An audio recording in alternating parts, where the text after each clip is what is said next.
นอบน้อมจงมีแด่พระรัตนตรัยเจ้าสามประการพระรัตนตรัยองค์ที่หนึ่งคือพระพุทธเจ้าพระรัตนตรัยองค์ที่สองคือพระธรรมเจ้า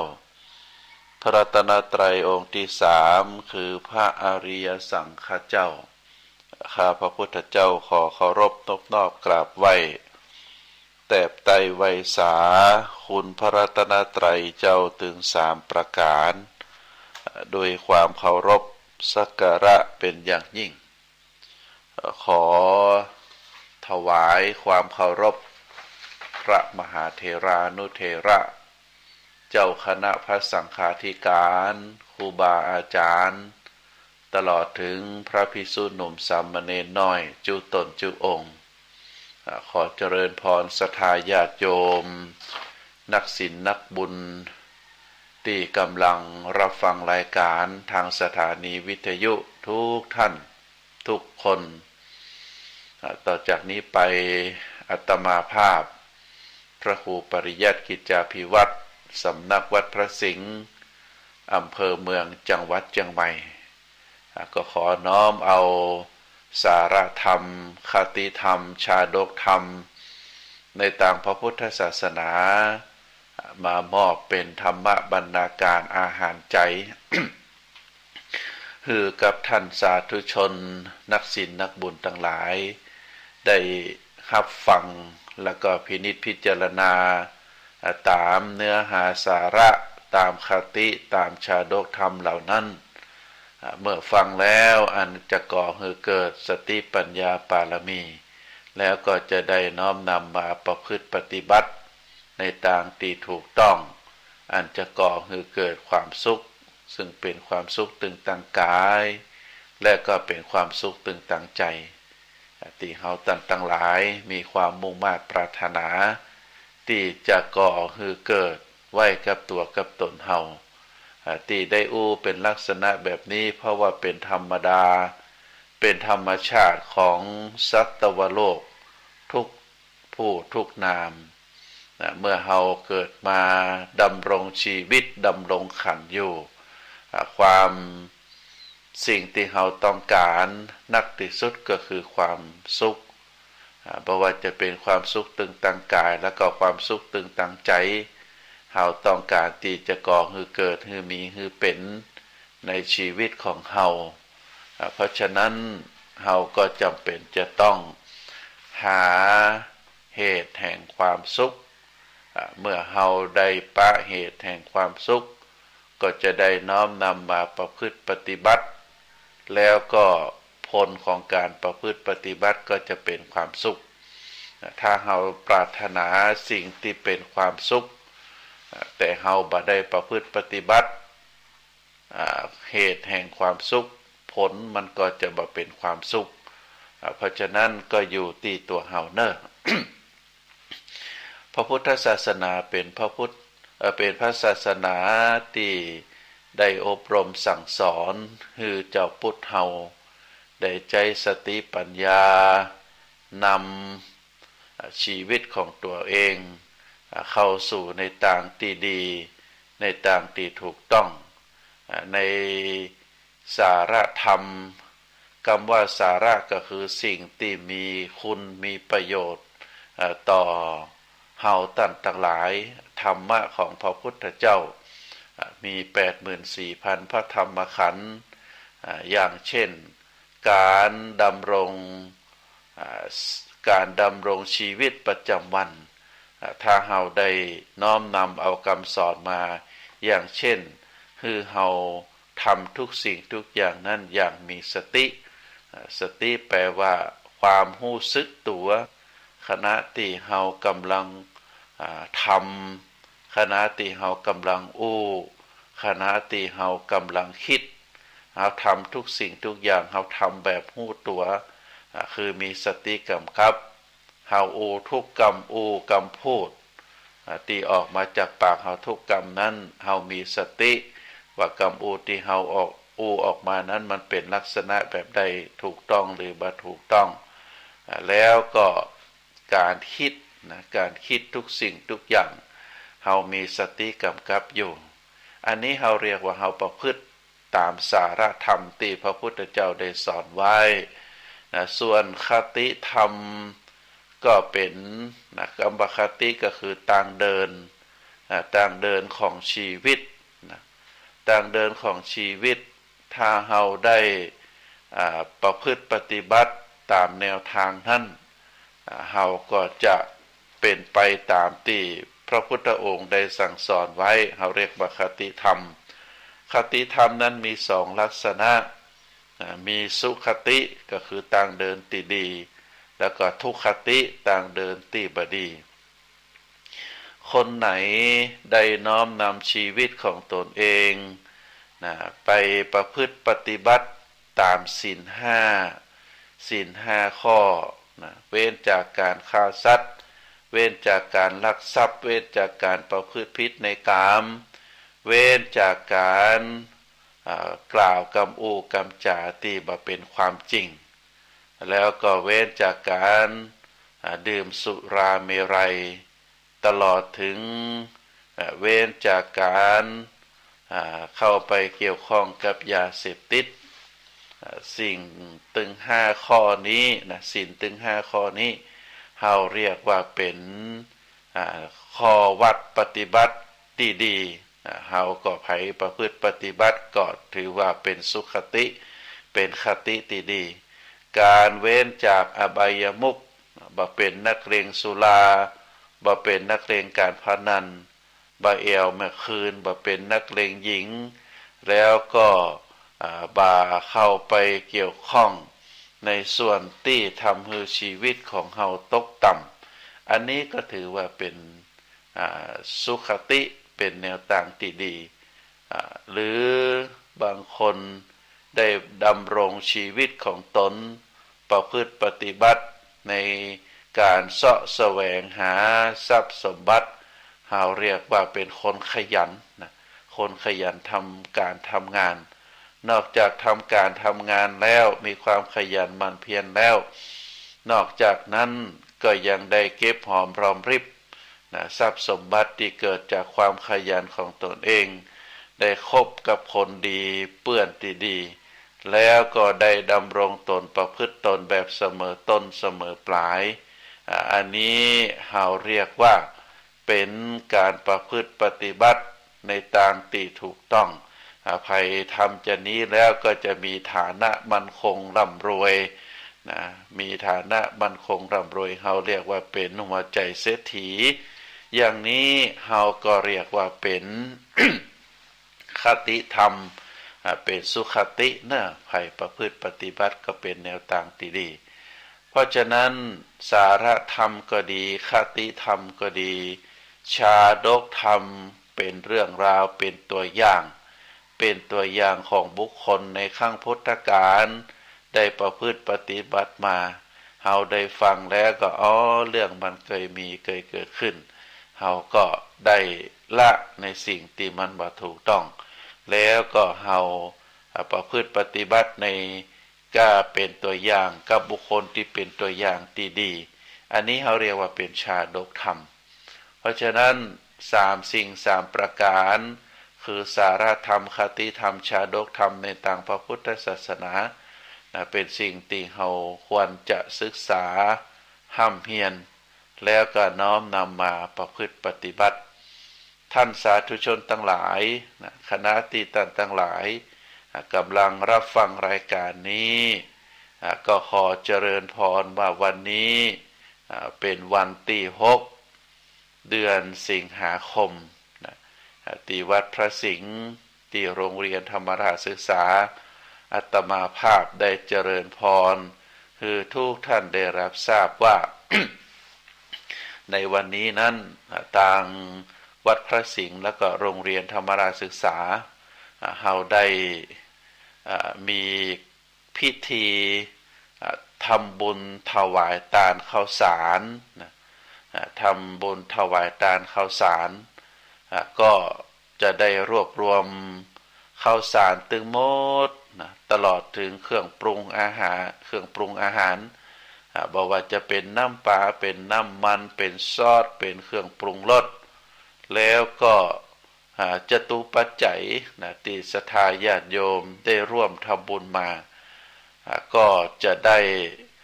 รวบรวมดึงสิ่งต่างหลายนะได้นำไปปรุงเป็นอาหารกลางวัน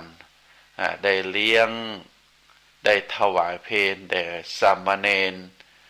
สามเณรก็คือเป็นเหล่ากอของสมณะก็คือเหล่าเยาวชนที่ได้นำตนนำตัวเข้ามาสู่ร่มผ้ากาสาวพัสต์ได้สมาทานศีล10ประพฤติปฏิบัติตามแนวทางครูบาอาจารย์ได้อบรมสั่งสอนมาก็ถือว่าเป็นศาสนทายาทได้เข้ามาสู่ร่มผ้ากาสาวพัสต์แล้วได้รับการอบรมจากครูบาอาจารย์ได้ห่ำเฮียนความรู้สัพพวิชาถึงต่างโลกและก็ต่างธรรมก็จะได้เป็นกำลังพระศาสนาในโอกาสต่อไป ส่วนเยาวชนทั้งหลายที่เป็นนักเรียนเมื่อได้มีโอกาสมาห่ำมาเฮียนก็จะได้มีความรู้มี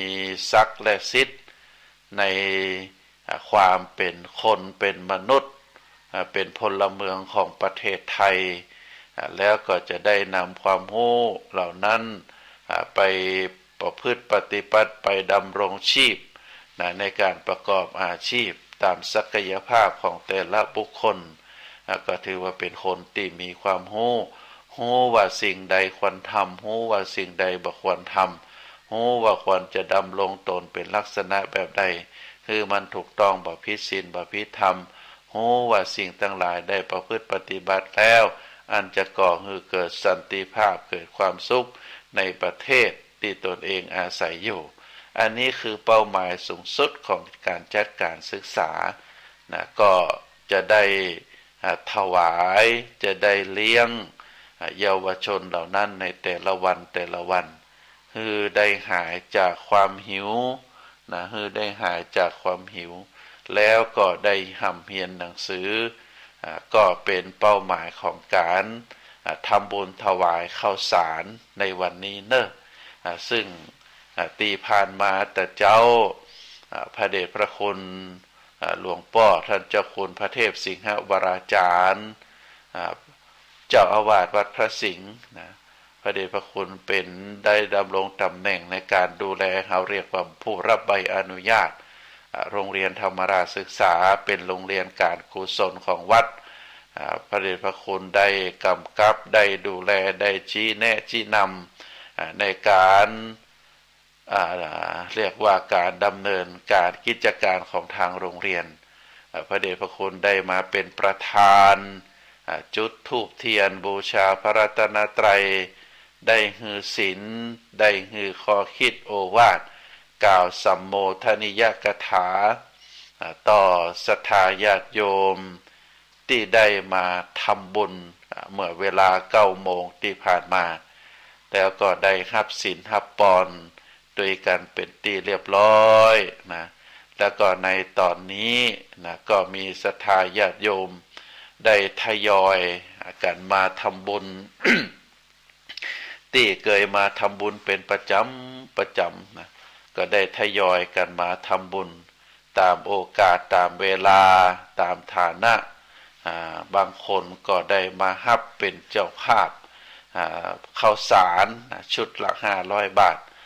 บางคนก็ได้มาฮับเป็นเจ้าภาพข้าวสารชุดละ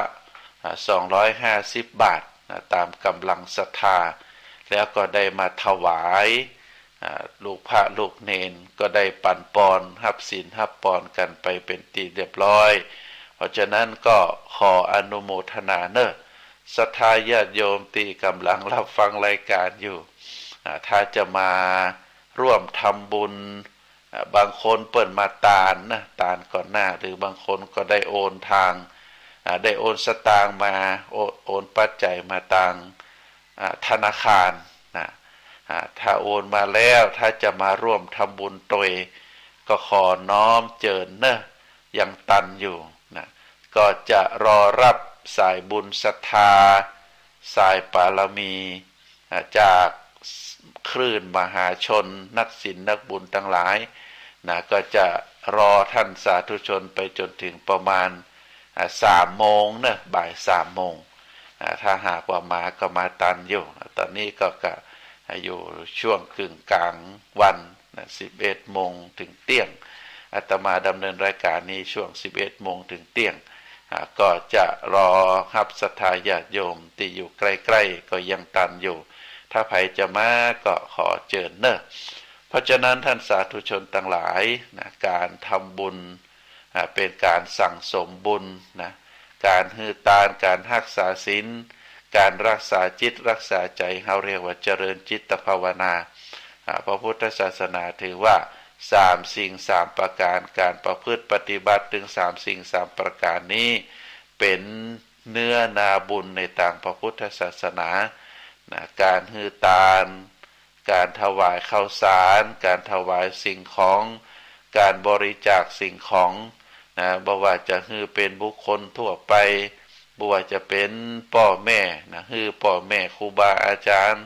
บ่ว่าจะเป็นการสงเคราะห์เปื้อนสหายหรือการได้อนุเคราะห์สงเคราะห์คนที่มีความยากจนคนที่ด้อยโอกาสเขาก็ถือว่าเป็นมหาทานทั้งนั้นนะตามหลักพระพุทธศาสนาก็ถือว่าเป็นหนทางที่ก่อให้เกิดบุญให้เกิดกุศล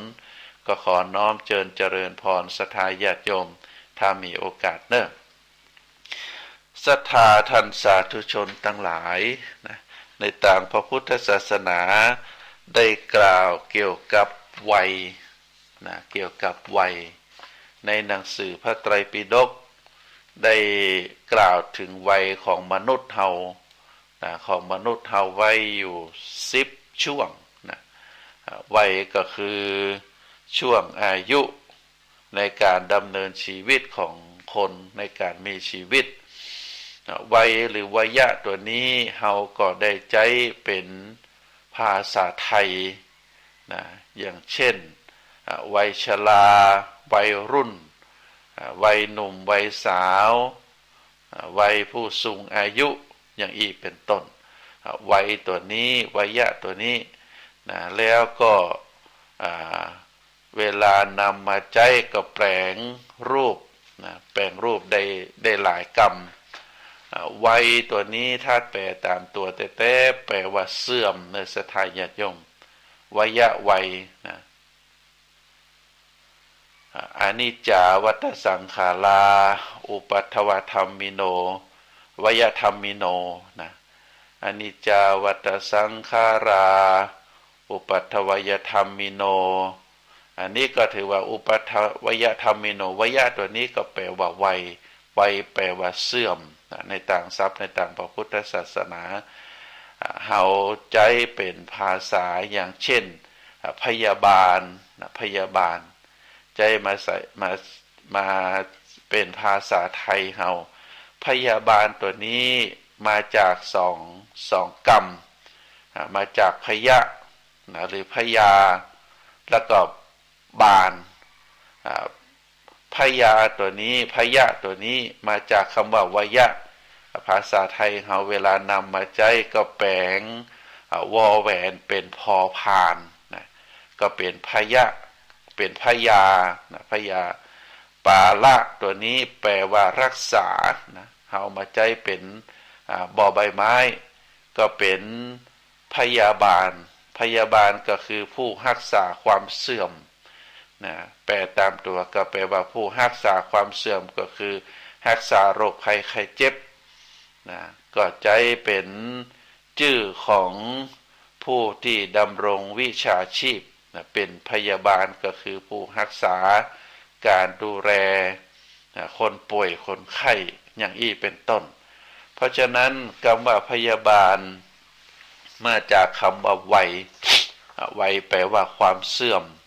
ในทางพระพุทธศาสนาได้แปลงได้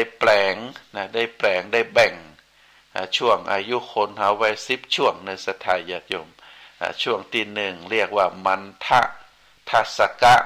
นะมันทะทัสกะแปลว่าวัยอ่อนก็คือวัยตั้งแต่อายุ1 ขวบไปจนถึง10 ปีนะ ตั้งแต่อายุแรกเริ่มเกิดมาไปจนถึง10 ปีเป็นวัยทารกนะวัยนี้เราเรียกว่าเป็นวัยทารกเป็นวัยที่จะต้องได้รับการดูแลรักษาคุ้มครองจากบิดามารดาผู้ปกครองเพราะว่ายังอ่อนยังช่วยเหลือตัวเองบ่ได้ยังต้องได้รับการอภิบาลเลี้ยงดูจากพ่อจากแม่นะก็ได้เลี้ยงข้าวปลาอาหารกินน้ำเลี้ยงนมอะไรอย่างต่างๆรับนอน จนมีความเจริญเติบโตขึ้นนะเพราะฉะนั้นเปิ้นว่าวัยอ่อนนี้ก็คือเป็นวัยที่พ่อแม่ได้อยู่ใกล้ชิดได้อุ้มนะได้ได้เลี้ยงดูได้7 เดือนหาบ้านเฮาก็เรียกว่า7 ขี้ 7 เหี่ยวนะได้ได้เลี้ยงดูได้อาบน้ำได้นอนโดยการดูแลอย่างดีนะก็เป็นการดูแลใกล้ชิดลูกเต้ๆก็คือ10 ปีถ้าเลย10 ปีแล้วนะลูกทั้งหลายเหล่านั้นก็เริ่มออกห่างจากที่เฮาได้ได้อย่างใดก็บ่ได้ละนะเลย10 ปีไปแล้วบ่ได้ละจะอาบน้ำให้ก็บ่ได้ละนะก็ได้แต่ดูห่างๆเพราะฉะนั้นเปิ้นว่าเฮาจะได้เลี้ยงดูฟูมฟักลูกเฮาเต้ๆก็แค่10 ปีแรกต่ออันนะทีนี้วัยที่2วัยช่วงที่2ก็คือคิทธาทัศกะคิทธาทัศกะก็คือวัยสนุกสนานนะอายุตั้งแต่11 ปีจนถึง20 ปีนี้เป็นวัยสนุกสนานเป็นวัยกำลังกินกำลังเล่นกำลังแอววัยอยากเรียนอยากรู้อยากลองเป็นวัยที่บ่ฮู้จักเหน็ดจักเหนื่อยเพราะฉะนั้นพ่อแม่ก็ต้องเข้าใจเนอะวัยนี้ก็อยู่ห่างๆคอยตักคอยเตือนก็บ่ฮือเปิ้นออกนอกลู่นอกทางนะก็เป็นวัยช่วงที่2วัยที่3ก็คืออายุตั้งแต่21ถึง30 ปีนะช่วงที่3เฮาเรียกว่าวินนทัศกะวินนทัศกะนี้เป็นวัยที่ฮักสวยฮักงามเป็นวัยที่ชอบการแต่งตัวอยากมีเครื่องประดับที่สวยงามมีกุลก้ามีราคาแพงของใจของสอยต่างๆก็จะพิถีพิถันนะการแต่งเนื้อแต่งตัวเครื่องประดับตามร่างกายนะก็จะดูดีดูผิวพรรณดูสะอาดสะอ้านเป็นวัยที่ฮักสวยฮักงามช่วงยาวถึงช่วงอายุ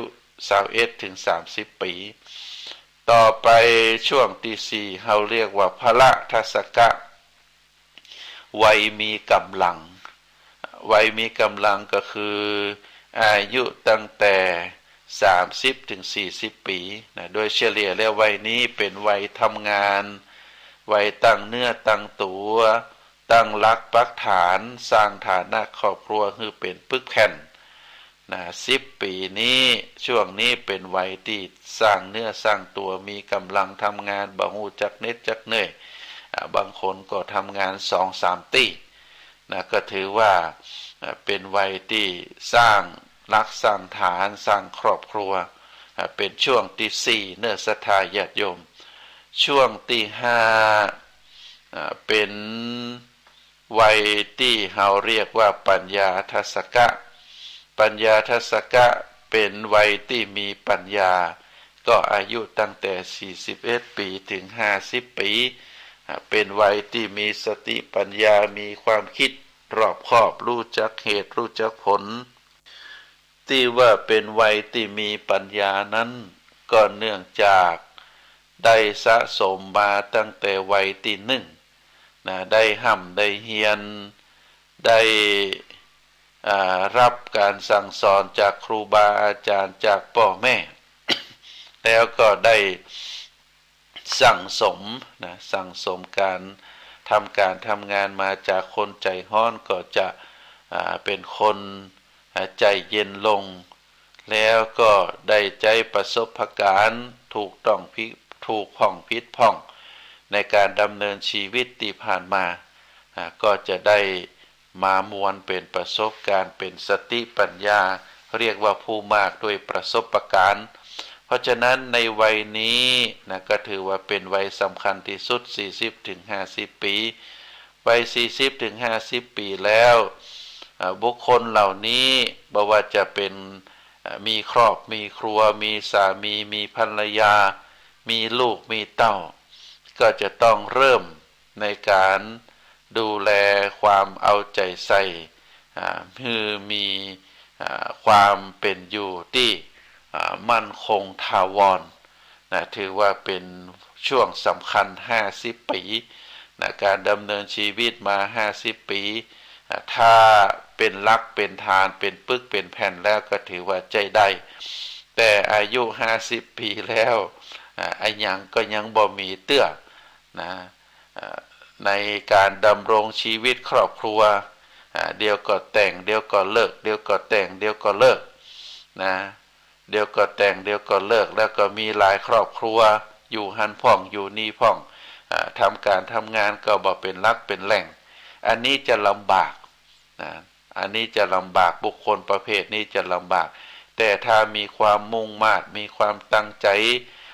เก็บหอมรอมริบอยู่ในศีลอยู่ในธรรมก็จะได้มีความมั่นคงถาวรมีความมั่นคงถาวรเพราะฉะนั้นในช่วงที่ช่วงที่6เขาเรียกว่าหานิทัสสกะอายุตั้งแต่51ไปจนถึง60เป็นวัยเสื่อมเนื้อศรัทธาญาติโยมเป็นวัยที่มีกำลังความคิดเริ่มถดถอยเริ่มจ้าลงเนอะเป็นไปตามช่วงอายุไขอันนี้ตามหลักพระพุทธศาสนานะไผอายุ50-60นี่เรียกว่าเป็นวัยเสื่อมวัยประเภทที่7นะปภาระทัสสกะเขาเรียกว่าวัยร่วงโรยอายุ61-70นี้เป็นวัยที่มีอวัยวะเป็นต้นว่าตาก็เริ่มฝ้าฟางหูก็เริ่มบ่ใครได้ยินเข่าแข้งขาก็เริ่มจะเสื่อมเดินเหินก็บ่สะดวกฟันก็สั่นคลอนลุดล่วงนะเพราะฉะนั้นวัยที่7นี่เราเรียกว่าวัยร่วงโรยนะก็จะต้องระมัดระวังในการดำเนินชีวิตการดำรงขันเราจะต้องดูแลรักษาอันไหนที่เสื่อมอันไหนที่ร่วงโรยเราก็พยายามที่จะได้รักษาในส่วนนั้นให้มันคงอยู่เท่าที่ตามอายุไขของมันวัยที่8วังกะทัสสกะเป็นวัยหลังกงศรัทธาญาติโยมอายุ71-80นี้เป็นวัยที่หลังค่อมจะต้องใจไม้เท้ายืนตรงบ่ได้เดินตรงบ่ได้นะการเดินการเหินก็จะเชื่องช้าจะลำบากการกินการคบกันเกี้ยวก็จะต้องก้อยกินจ้ากินแบบระมัดระวังนะบ่ฮืออย่างต่างๆเข้าไปสู่ร่างกายที่เป็นของแสลงนะเพราะฉะนั้นใบช่วงที่8นี้เขาเรียกว่าวังกาทัสสกะเป็นวัยหลังกงอายุ71-80ช่วงที่9เขาเรียกว่าโมมุหะโมมุหะทัสสกะเป็นห้องเป็นวัยหลงในศรัทธาญาติโยมอายุตั้งแต่80-90เป็นวัยที่มีความจำเลอะเลือนหลงลืมสิ่งที่ทำแล้วก็บอกว่าบ่ได้ทำสิ่งที่ยังบ่ได้ทำก็บอกว่าทำแล้วก็จะมีความจำบ่มั่นคงถาวรเพราะฉะนั้นวัยนี้ก็ต้องได้รับการดูแลได้รับการดูแลจากลูกจากหลานเนอะจะไปปล่อยปละละเลยคนใกล้ชิดเพราะว่าเปิ้นเป็นตามอายุไขของเปิ้นวัยสุดท้ายเรียกว่าสยทัสสกะเป็นวัยที่นอนนะก็ว่าวัยนอนนี้ก็คือวัยอายุตั้งแต่90 ปีจนถึง100 ปีนะเป็นวัยที่จะนอนเป็นลักนะเป็นวัยฮับแขกบนที่นอนก็คือจะเป็น เรียกบางทีเราอาจจะว่าติดเตียงหรือถึงแม้บ่ติดเตียงแต่ว่าเมื่อสังขารทั้งหลายร่างกายทั้งหลายเลี้ยวแรงทั้งหลายมันลดน้อยถอยลงบ่สามารถเดินเหินได้ก็จะนอนก็จะส่วนมากก็จะนอนติดเตียงเพราะฉะนั้นท่านสาธุชนทั้งหลายวัยถึง10ช่วงที่ว่ามาตามหลักพระพุทธศาสนาเปิ้นแบ่งไว้เป็นลักษณะแบบนี้เนอะเฮาท่านทั้งหลายในฐานะที่ดำรงชีวิตก็ลองพิจารณาอยู่ว่าตอนนี้เฮาอยู่ในวัยใดวัย50 ปีแรกก็บ่งบอกถึงความขยันความหมั่นเพียรความดำเนินชีวิตตามคำนองครองธรรมมาวัดกันตรงที่เป็นคนขยันตั้งสร้างรักสร้างฐานมั่นคงที่ได้เก็บหอมรอมริบสร้างฐานะแล้วก็เมื่อเลยช่วงใบที่5มาเป็นเข้าสู่ช่วงที่6ก็คือใบเสื่อมใบร่วงรวยใบหลังโกงใบหลงใบลืมแล้วก็ใบหับแขกบนที่นอนก็เป็นวัยช่วงสุดท้ายเป็นเสื่อมลงเพราะฉะนั้นการเชื่อมโยงรอยต่อระหว่างวัยแต่ละช่วงก็เฮาก็บ่ได้ตัดขาดกันเป็นเพียงแค่ดูในภาพรวมว่าบุคคลแต่ละคนก็ได้ดำเนินชีวิตของตนเองตามทำนองครองธรรมตามที่เฮาได้รับการอบรมสั่งสอนจากพ่อแม่ครูบาอาจารย์ที่เฮาเคารพนับถือเพราะฉะนั้นก็ไผที่ดำรงคงขันเป็นลักษณะแบบใดบางคนก็อาจจะอยู่ในเกณฑ์ที่ถือว่าได้ดำเนินชีวิตมาถูกต้องมีความขยันสร้างหลักฐานปึกแผ่นโดยต้นทุนทางสังคมเรียกว่าได้รับการตกทอดได้รับการมรดกจากพ่อแม่ได้สืบทอดต่อยอดมาจนถึงปัจจุบันมีลูกมีหลานพอไปตั้งหลังก็ด้วยความด้วยความภาคภูมิใจมองไปตั้งหน้าก็มีความ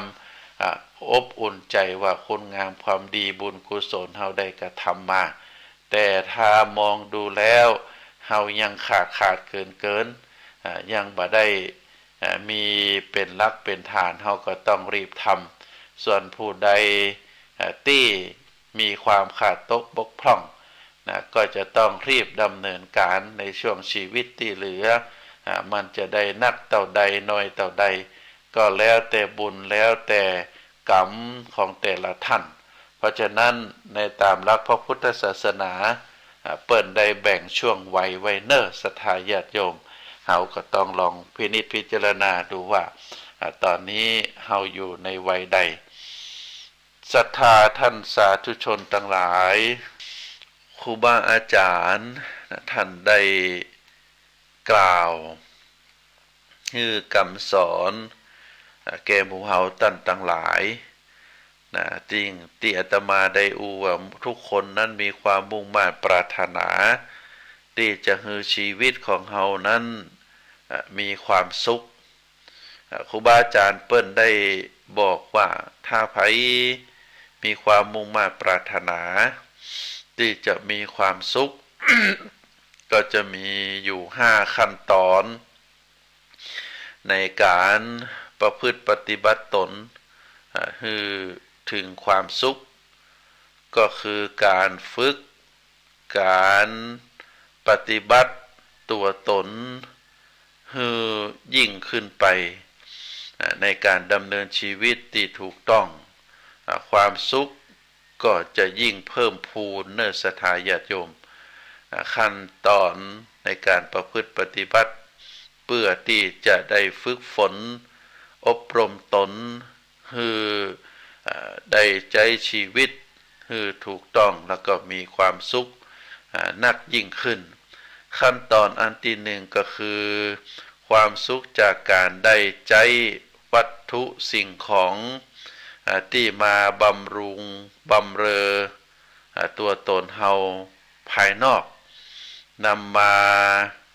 ปรนเปรอ ต่อความรู้สึกก็คือตาหูจมูกลิ้นกายใจเป็นความสุขที่คนทั้งหลายในโลกนี้ปรารถนากันก็คือการได้ใจวัตถุสิ่งของต่างๆเพราะฉะนั้นจิตของคนที่หาความสุขประเภทนี้ก็จึงจะเต็มไปด้วยความคิดที่จะได้ที่จะเอาแล้วก็ต้องหาถ้าหากว่าเฮามีความมุ่งมั่นปรารถนาอยากจะมีความสุขโดยการมีสิ่งของสิ่งของที่เป็นเครื่องใจบอกว่าจะเป็นโทรศัพท์เป็นรถเป็นบ้านเป็นเครื่องแต่งตัวเสื้อผ้าหน้าผม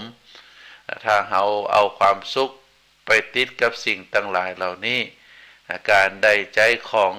ที่มีราคาแพงได้ใจของที่มีความสะดวกสบายก็จะต้องเสาะแสวงหาต้องเสาะแสวงหาเรียกว่าจะต้องคิดที่จะเอาคิดที่จะได้แล้วก็ต้องหาให้ได้เมื่อได้มาแล้วก็ถือว่าเป็นความสุขประขั้นที่หนึ่งเนอะศรัทธาญาติโยมความสุขขั้นที่สองเกิดจากคุณงามความดีมีเมตตามีกรุณามีศรัทธาความสุขเกิดจากการฮื้ออย่างอีเป็นต้นเฮาเรียกว่าเป็นความสุขจากการมีคุณธรรมการได้ช่วยเหลือสังคมการได้ช่วยเหลือคนอื่นการได้แบ่งปันให้คนอื่นเป็นความสุขขั้นที่สองความสุขขั้นที่สาม เป็นความสุขที่เกิดจากการดำเนินชีวิตถูกต้องสอดคล้องกับความเป็นจริงอันนี้ก็ถือว่าเฮาตั้งหลายเป็นความสุขขั้นที่สามการดำเนินชีวิตที่บ่ผิดศีลบ่ผิดธรรมบ่ผิดกฎหมายบ่ผิดประเพณีวัฒนธรรมสอดคล้องกับความเป็นจริงความเป็นจริงก็เหมือนกับคนหมู่มากคนดีทั้งหลายเปิ่นประพฤติปฏิบัติกันเป็นแม่ยิ่งก็เป็นแม่ยิ่งแต่เป็นปอจายก็เป็นปอจายแต่เป็นข้าราชการก็มีคุณธรรมของความเป็นข้าราชการเป็นพระภิกษุก็ดำรงคงขันความเป็นพระภิกษุตามแบบเบาพระธรรมวินัยที่พระพุทธเจ้าได้วางไว้อันนี้เรียกว่าเป็นความสุขเกิดจากการดำเนินชีวิตที่ถูกต้องสอดคล้องกับความเป็นจริงอันนี้เป็นความสุขขั้นที่สามความสุขขั้นที่สี่ความสุขจากความสามารถปรุงแต่งจิตปรุงแต่งใจแต่งฮือใดตึงความสุขและก็ความทุกข์เพราะฉะนั้นท่านสาธุชนทั้งหลายจิตใจของเฮานี้ก็เฮาสามารถใจปัญญาใจสติกำกับดูแลในการปรุงแต่งความคิด จิตใจของเฮานี้จะสร้างนรกสร้างสวรรค์ให้กับเจ้าของก็ได้ชีวิตของเฮาจะสร้างความเป็นเศรษฐีหรือยาจกให้กับตัวเองก็ได้จิตใจของเฮาจะสร้างสวรรค์หรือนำไปสู่นรกให้กับเจ้าตัวก็ได้เพราะฉะนั้นการได้กำกับได้ดูแลได้รู้ความหมายในยะแท้ๆของความคิดของจิตของใจเฮาก็สามารถที่จะปรุงแต่งถ้าจิตใจดวงใดเป็นจิตใจที่รู้ตามความเป็นจริงเป็นจิตใจที่ฟักใฝ่ในการสร้างคุณงามความดีเจ้าตัวก็จะมีความสุขแต่ถ้าจิตใจดวงไหนที่ว่าวุ่นเป็นจิตใจที่ฟักใฝ่ไปในทางที่บดีเจ้าตัวก็จะมีแต่ความทุกข์เนอะศรัทธาญาติโยมเพราะฉะนั้นการแต่งความสุข ในจิตในใจก็จะต้องแต่งความ ปรีดาปราโมทย์ความร่าเริงเบิกบานมีสติความอิ่มเอิบใจมีความสงบความเยือกเย็นผ่อนคลายจิตผ่อนคลายใจบักเครียดนะเป็นความเรียกว่าโปร่งโล่งใจคล่องใจสะดวกใจบ่มีอะไรอย่างมาคัดข้องมาบีบคั้นให้เกิดความทุกข์นะแล้วก็เป็นภาวะที่เฮาได้ปรับปรุงใจของเฮาให้อยู่กับสิ่งที่เฮาต้องการ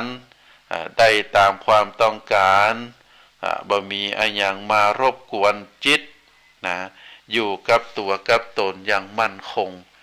จิตใจเบิกบานนะหายใจเข้าจิตใจโล่งเบาหายใจออกนะวิธีทำจิตใจก็คือจิตใจเบิกบานเมื่อเฮาหายใจเข้าแล้วก็จิตใจโล่งเบาเมื่อเฮาหายใจออก ก็เป็นหายใจเข้าสูดเอาความสดชื่นเข้าไปหายใจออก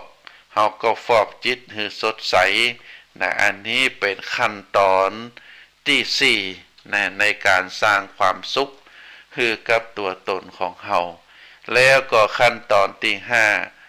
ความสุขที่เหนือเยื่อจากการปรุงแต่งก็คือการอยู่ด้วยปัญญาหูเต้าหูตันความจริงของโลกและก็ชีวิตนะอันนี้เป็นเรื่องสำคัญเนื้อศรัทธาความสุขที่อยู่เหนือการปรุงแต่งก็คือจิตใจนั้นได้หูเต้าหูตันตามสภาพความเป็นจริงด้วยปัญญาพิจารณาว่าสรรพสิ่งทั้งหลายอันยังจะเกิดขึ้นกับเฮาก็จะเป็นความบาดเตียงแต้แน่นอนถ้าเป็นความทุกข์เฮาก็เข้าใจว่าทุกข์นี่มันอยู่กับเฮาบ่เหมือนแห่งสักกรรมมันก็จะไปละถ้าเป็นความสุขก็ฮู้ตานว่าความสุขนี่อยู่กับเฮาบ่เหมือนแห่งสักวันสองวันมันก็จะไปจากเฮาแล้วเนอะบางทีอาจจะอยู่กับเฮาแค่ชั่วโมงเดียวไปหายแซบนะความสุขหายไปความทุกข์เข้ามาความทุกข์หายไปความสุขเข้ามาอันนี้เรียกว่าเป็นความบาดเตียงแต้แน่นอนเฮาฮู้เต้าฮู้ตันความสุขความทุกข์นะก็เกิดขึ้นได้ความจะเอาจิตใจของเฮาไปยึดไปบังคับว่าจะต้องคนนั่นเป็นอย่างนี้คนนี้เป็นอย่างนั้นตามเฮาก็จะเป็นความเข้าใจที่ผิดนะเพราะฉะนั้นเฮาจะต้องใจปัญญาพิจารณาในความอยู่ในความรู้ในความเต่าตันของโลกและก็ของชีวิตนะโลกและก็ชีวิตของเฮานี้นะก็จะเป็นไปตามโลกธรรมนะก็มีการได้ลาภเสื่อมลาภมีการได้ยศเสื่อมยศมีได้รับคำนินทาสรรเสริญเดี๋ยวก็มีความสุขเดี๋ยวก็มีความทุกข์อันนี้เป็นความสุขที่แท้จริงถ้าหากว่าเฮาตั้งหลายได้ใจปัญญาพิจารณาตามความเป็นจริงนะก็ชีวิตของคนเฮาก็จะเป็นเช่นนี้เนอะศรัทธาญาติโยมก็บ่มีอย่างนักไปกว่านี้นะความสุขความทุกข์นะมันก็มาไปเงินทองมันก็มาไปมาแล้วมันก็ไปแล้วมันก็มานะสรรพสิ่งก็จะเป็นลักษณะแบบนี้จะฮืออยู่กับเฮาตลอดก็เป็นไปบ่ได้ลูกหลานนะก็จะบ่ได้อยู่กับเฮาตลอดก็ไปมาวัยที่ได้มาตั้งแต่ต้นนะวัย10ช่วงก็เหมือนเดียวกันนะเป็นช่วงอายุไขของเฮาเมื่อหมดเวลาแล้วเฮาก็จะต้องจากโลกนี้ไปนะตามเกณฑ์ตามบุญตามบาปตามบุญกุศลที่เฮาได้สั่งสมไว้ตามอายุไขของแต่ละคนชีวิตคือการเดินทางเนาะศรัทธาญาติโยมความจริงของเฮาชีวิตก็คือการเดินทางของชีวิตเฮาเรียกว่าวัฏสงสารการดำเนินชีวิตของคนเฮาก็คือตายเกิด ตราบใดที่เฮายังตราบใดที่เฮายังบ่หมดกิเลสยังมีความโลภความโกรธความหลงอยู่ในจิตใจเฮายังได้มีกิเลสเฮายังได้ทำกรรมเฮายังได้เสวยวิบากกรรมอยู่ตราบนั้นเฮาก็จะต้องปิกมาเกิดแห่มเนอดวงจิตดวงจิตของเฮานี้เมื่อออกจากร่างกายปัจจุบันไปเฮาเรียกว่าจุติจิตเมื่อดวงจิตที่เป็นจุติจิตออกจากร่างกายของเฮาถือว่าสิ้นชีวิตหมดอายุไขตายไปแล้วดวงจิตดวงนี้ก็จะไปปฏิสนธิในภพภูมิใหม่แล้วแต่ว่าบุญหรือบาปติดตัวเฮาไปก็จะส่งผลให้ดวงจิตดวงนี้ไปปฏิสนธิถ้าเป็นดวงจิตที่มีบุญมีกุศลติดตามไปก็จะไปปฏิสนธิในสุขติภูมิสุขติภูมิมีสองอย่างก็คือโลกมนุษย์กับโลกสวรรค์เราเรียกว่าสุขติภูมิแต่ถ้าดวงจิตนั้นเต็มไปด้วยบาปอกุศลเป็นด้วยบาปอกุศลดวงจิตดวงนั้นก็จะไปปฏิสนธิในภพภูมิที่เป็นเรียกว่าสัตว์เดรัจฉานแล้วก็อบายภูมิก็จะมีเปรตมีอสุรกายมีนรกอันอย่างอี้เป็นคติธรรมในทางพระพุทธศาสนานะเพราะฉะนั้นก็อยู่ที่หมู่เฮาเนอร์ศรัทธาญาติโยมได้สะสมบุญที่ได้กระทำบำเพ็ญมาก็ถือว่าเป็นคุณงามความดีท่านที่ฟังรายการอยู่ลองประเมินว่าพิจารณาว่าเฮาอยู่ช่วงวัยไหนของอายุของเฮาเมื่อเป็นวัยที่จะต้องเตรียมตัวที่จะจากโลกนี้ไปเฮาก็ต้องรีบทำคุณงามความดีเนอะก็คือการบัทำบาปนั่นแหละนะทำคุณงามความดีจะทำจะใดก็ใดทั้งนั้นไหวพระสวดมนต์เจริญจิตภาวนาบ่ฮือมีจิตใจที่คุณมัวสำคัญที่สุดพยายามดำเนินชีวิตให้อยู่ในคันลองของธรรมของศีลโดยเฉพาะศีลห้าก็จะได้นำพาชีวิตของเฮาไปสู่ภพภูมิที่ดีเนอะอาตมาภาพขอฝากนำเสียงเรียงนามธรรมะสาระธรรมคติธรรมชาดกธรรมคือท่านสาธุชนได้พินิจพิจารณาบัดนักก็น้อยแล้วก็ขออนุโมทนาบุญ